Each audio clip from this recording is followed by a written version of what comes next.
Just a note, I am not a mechanic, so please do this at your own risk.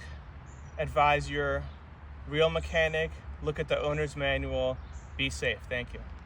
Hey, it's Jonathan from millaracing and Consignify. I need to rotate my tires, which means that I've got more tread on the rear than I do on the front. It's a front wheel drive car. I'm slipping and sliding.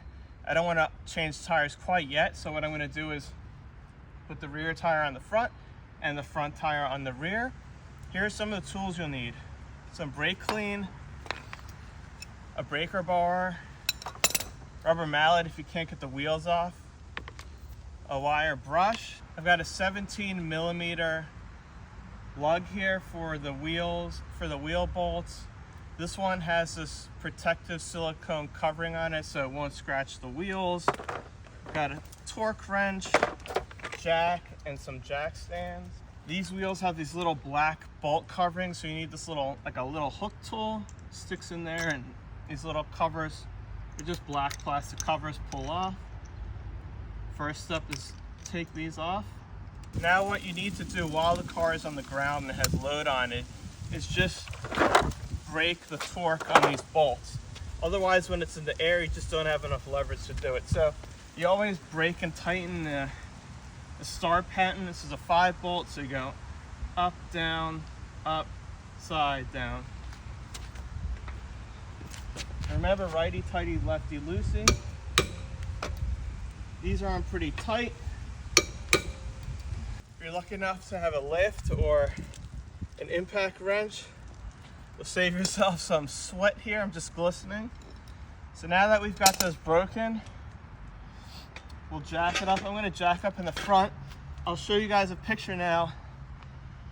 There's a pinch weld underneath here, and there's a piece about this wide that sticks down a little further than the rest. That's what we're going to jack it up. And remember, you want to be on as flat a surface as you can be on. And we'll go up. This car, both wheels should come off the ground, which is nice.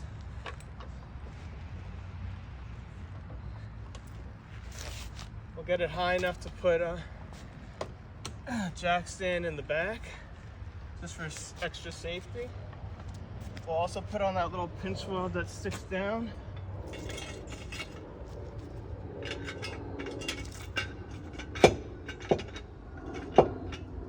And we're just going to lower it a little onto that jack.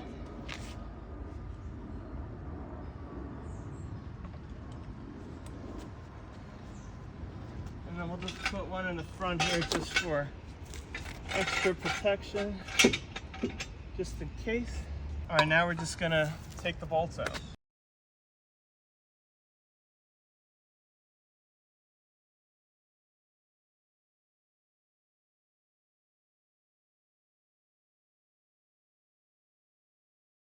I did the other side before and I had trouble getting the wheels off. They were just kind of glued on with, you know, salt over the year and grime and grease, and let's see what I can do with these ones.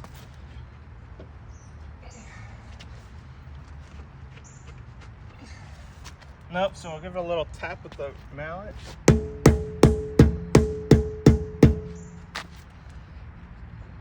From the other side. Got this little cheap tire gauge. Yeah, so these have like 30 seconds on them, which is not good.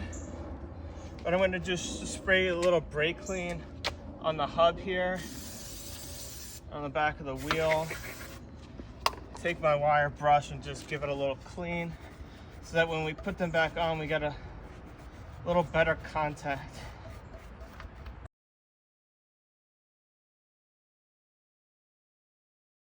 Now the rears.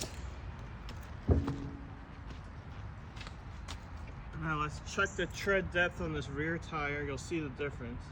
About 8/30 seconds, so much better. We'll do the same here, clean these out a little bit. The rear tire is going to go in the front. All you have to do is line up the holes and it'll sit up there. Every mechanic knows where are my tools. Not that I'm a mechanic, but you know what I mean. Righty tighty. Just get these on tight by hand. All right, everything's hand tight. Jack this up a little bit so we can get the jack stands out.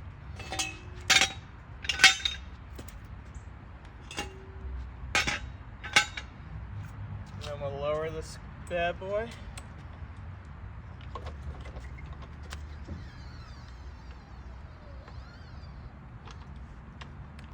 So now once they're hand tight, we'll take the torque wrench.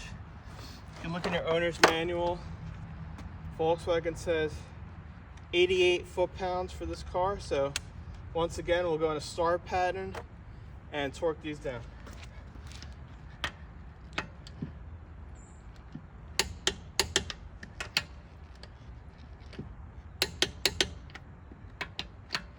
And a torque wrench, you'll hear it like click twice. That's when you know you've reached the desired torque. Click, click.